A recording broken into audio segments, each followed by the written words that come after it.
नाना पटोले यांनी काल त्यांच्यावर अनऑर्थोडॉक्स टीका केली, लायकी असा शब्द वापरलेला आहे. मला वाटतं जनतेने त्यांची लायकी काय हे जे बोलले असतील तर मला वाटतं नाना काय बोलले मला माहीत आहे. तुम्ही सांगताय हे म्हणून मी त्याला उत्तर देतो आहे.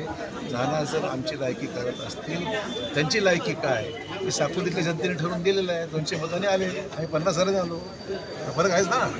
पण बेडगेट सांगितलंय की तो दलित असल्यामुळे त्याची हत्या झाली. असा निष्कर्ष काढणं अतिशय चुकीचं आहे. त्यांचं जे वक्तव्य पूर्णपणे राजकीय आहे. एखादी घटना झाल्यानंतर त्याची पूर्णपणे त्याला इन्क्वायरी गठीत करण्यात आलेली आहे. चौकशीनंतर स्पष्ट होईल.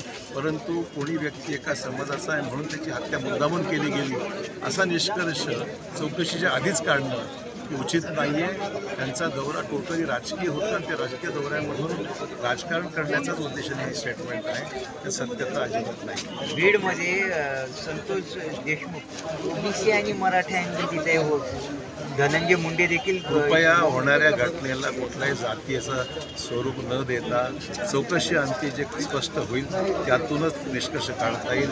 कुठल्याही समाजाला कुठल्याही व्यक्तीला बदनाम करणं किंवा समाजाला त्या व्यक्तीमुळे बदनाम करणं हे चुकीचं राहणार आहे. चौकशीमध्ये ते स्पष्ट होईल त्याप्रमाणे कारवाई करता येईल. मुदतीवर काल म्हटले होते की जास्त उशीर मुद्दामून टाळता येते, त्यांच्यामध्ये काही मंत्र्यांचे हात आहेत त्याच्यामुळे टाळाटाळ. हे कोणी सांगितलं बा कुठल्याही गोष्टीला आपण एखाद्या निष्कर्षाला चौकशी न करता येणं हे कितपत उचित आहे.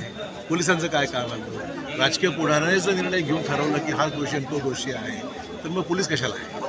आमचं म्हणणं पोलिसांनी चौकशी करून निष्पक्ष काम करावं. कोणाचा हस्तक्षेप त्याच्यामध्ये नाही आहे. आणि मुख्यमंत्र्यांनी स्पष्ट केलं आहे त्याच्यामुळे जो कोणी दोषी असेल किंवा कोणी कुठल्याही पक्षाचा किंवा कुठलाही मोठा किंवा लहान असा विषय येणार नाही आहे.